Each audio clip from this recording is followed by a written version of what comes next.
All right, let's give you a live update from Washington, D.C. My colleague Shubhendu Ghosh is joining me from there. Shubhendu, well, good morning to you. It's almost morning here in Delhi, but it is election night indeed in the U.S., all over the U.S.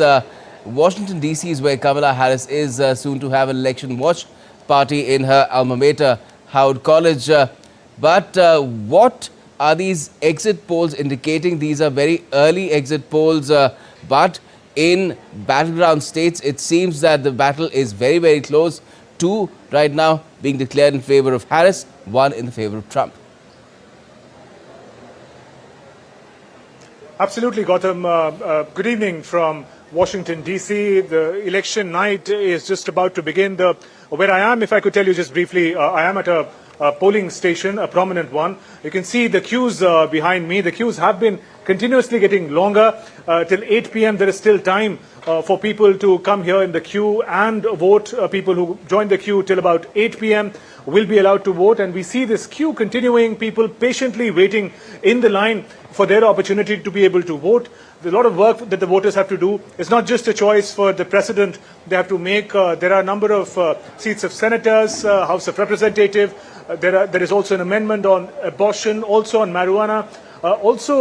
There are local referendums that each respective state and city is offering on the ballot. So that's where what is about my location. Coming to your question, Gautam, yes, it's a nail biter. It's a very close contest, and I think the initial figures, exit polls that you referred to, really indicate that. It's a pattern that we've also seen in the opinion polls in the run-up to the election. Very, very closely fought contest, and we see that tonight is going to be an important one when more figures, more data comes in.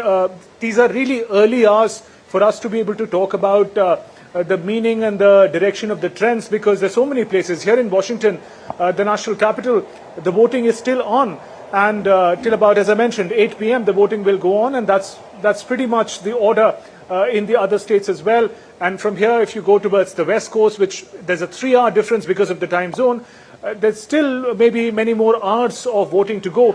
It's a little early, but yes, the polls that you suggest do indicate the manner in which the opinion polls were also hinting.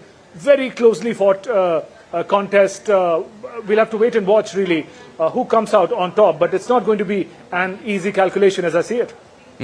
Any reaction so far from the Kamala Harris camp? What's the mood over there?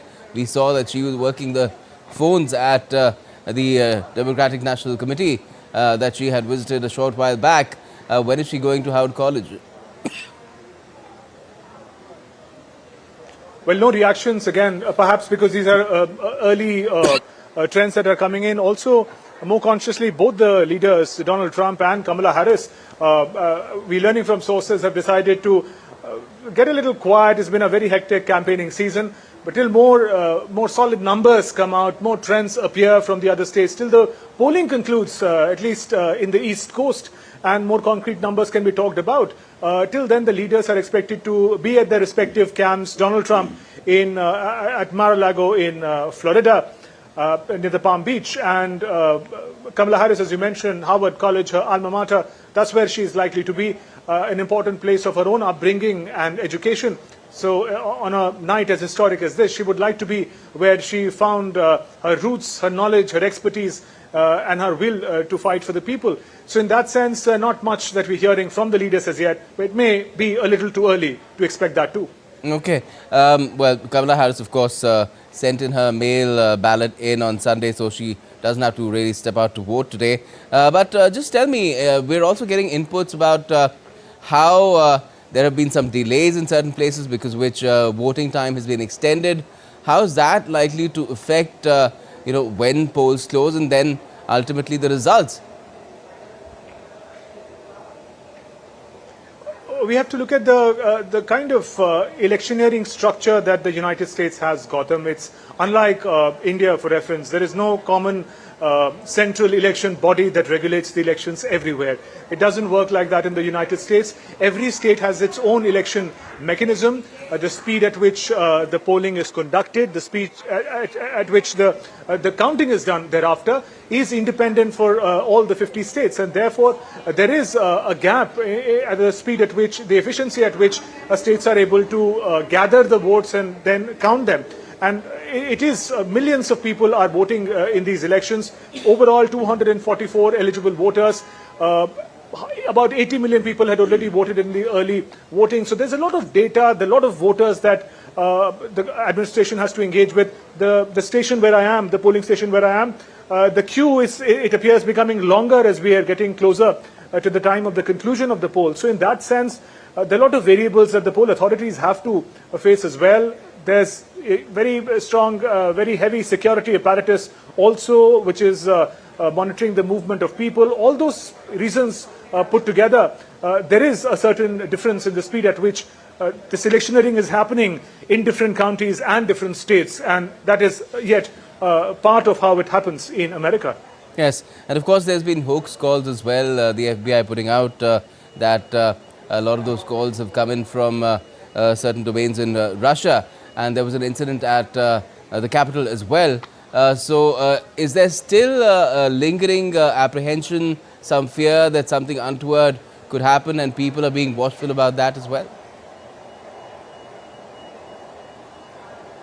Well, I'm sorry to inform Gautam, but really that tension that we've been talking about, the lingering tension in the air as to what will happen in these elections, that phase, in fact, is yet to begin. The polling has been quite peaceful. People have come in. We've gone to multiple polling stations in Washington, getting updates from other states. The polling, by and large, has been very peaceful, but this was also expected. It is when the trends begin to come in, it is when this very, very closely fought election, such a polarized electioneering meets its conclusion, when we get to know who's leading and who's falling behind. That is when there is an apprehension that there might be some kind of outpouring or expression of passions or anger by the side who does not see the results as favorable. So that phase where the tension were all getting accumulated, the anxiety was all getting accumulated, in many ways is yet to begin. For now, it's the polling that is happening quite peacefully, but the security apparatus has been upgraded everywhere. Here in Washington, national capital, all the important buildings from White House to the Capitol, they've all been barricaded behind steel fences.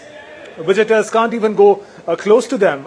Again, one refers to the 2021 insurrection incident at the Capitol when the armed mob tried to overturn and in fact block the electoral vote counting here at the Capitol. So in view of that and the kind of vitriolic campaigning that has happened here, the allegations of voter fraud, all of those put together, the nervousness in the system, the security apparatus is on the alert. We're hearing police sirens every now and then because they are trying to monitor every corner of the county and the districts here in every state. National Guards are also on alert, we are told, especially when the counting begins and more trends begin to come in. That's when there is an apprehension that some law and order situation could prevail if the results are particularly problematic for one side or the other. Okay. The other thing is about the counting process itself. We heard Donald Trump come out and speak in Mar-a-Lago. He said that he'll accept the result, whatever it is,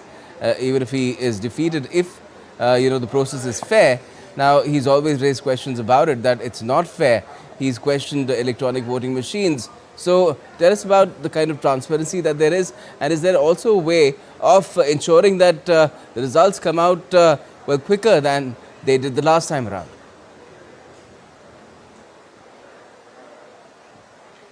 The poll authorities would make us believe that the election process is absolutely foolproof.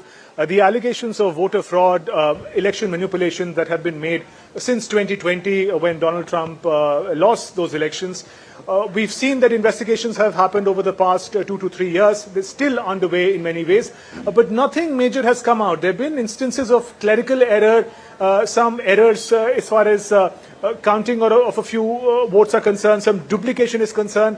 But the kind of large-scale election manipulation and stealing that Donald Trump had accused the authorities of, that is something that has not been proven at all. And the authorities, in fact, say the same thing, that investigations have been done. There is nothing that should make people doubtful about the manner in which the electioneering mechanism works here in the United States. But this is time of elections, politics, perceptions. What the leaders say has a great bearing on the minds of the supporters. So Donald Trump earlier, although today he came across as more reasonable in saying that, if I lose, I lose, and the election looks fair for now. But earlier, it was him who said that the only two ways this election is likely to pan out. Either Donald Trump is going to win, or it's going to be an election fraud. All right, well, we'll have to wait and see what happens. Shubhendu, thank you for joining us for the time being from Washington, D.C. with the latest on the U.S. elections.